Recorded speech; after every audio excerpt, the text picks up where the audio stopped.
Today we're going to make puff pastry pizzas. But of course the first thing we must always do before we start cooking, as ever, is wash our hands. And we're going to wash them really, really well.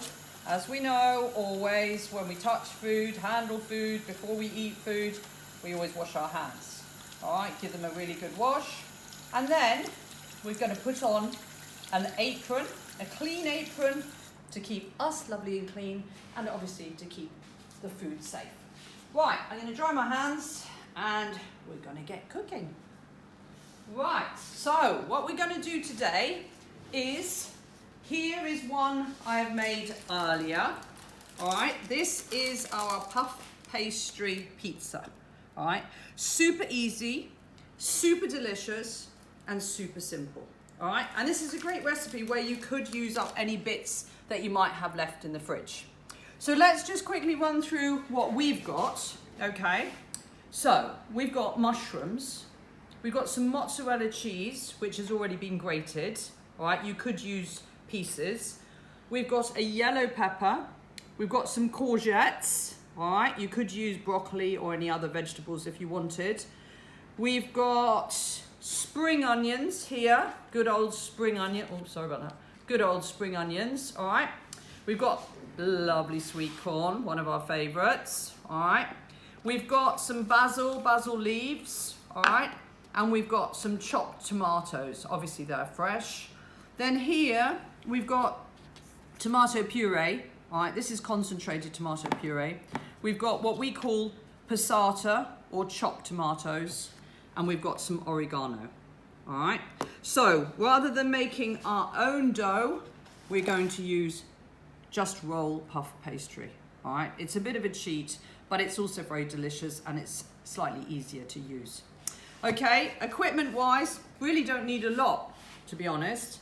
A timer is useful so we don't forget it when it's in the oven. A teaspoon, a dessert spoon.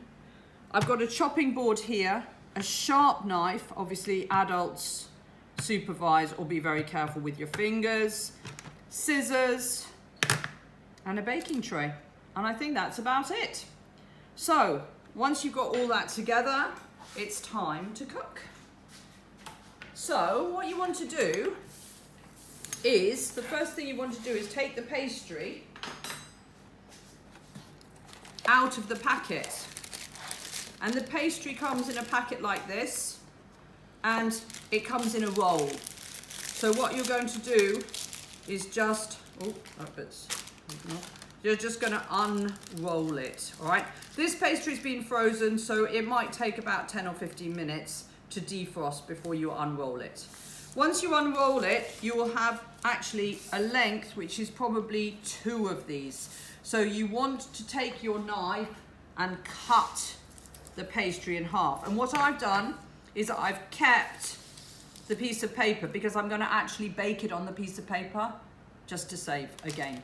All right, so once you've got that, what you're going to do is you're going to take your pastry and you're going to just fold over the edges to make an edge. Now, for those of you who are cheesy, which I know a lot of you are cheesy, you could also stuff the crust with a bit of the cheese. All right, I'll just show you how you could do that. You could take a little bit of mozzarella, run it along the edge like that, and then you just fold it in, and that will melt and bake alongside it. All right, so once you've folded everything in, all right, what you want to do is you want to take your tomato puree. This is the concentrated one. So what you want to do is you want to just run it round the edge like that. You can have a bit of fun making some lovely squirrely moments. You could even do a little picture there. All right, and then you want to grab that teaspoon and you just want to spread the tomato out. All right, now this tomato is quite strong. All right, so it does need a little bit of diluting. So that's when the passata or the chopped tomato comes in, just a little bit of diluting, just so it's not too strong. And then after this, to be honest with you guys, just have a bit of fun. Just play around with your ingredients, all right? Just see what you'd like to do. So what I'm going to do is I'm going to put a little bit of the oregano on the top there, just to give it a lovely, lovely flavour. I'm going to take some spring onions, pop them on. So this is a great way to use up anything you might have left over in the fridge.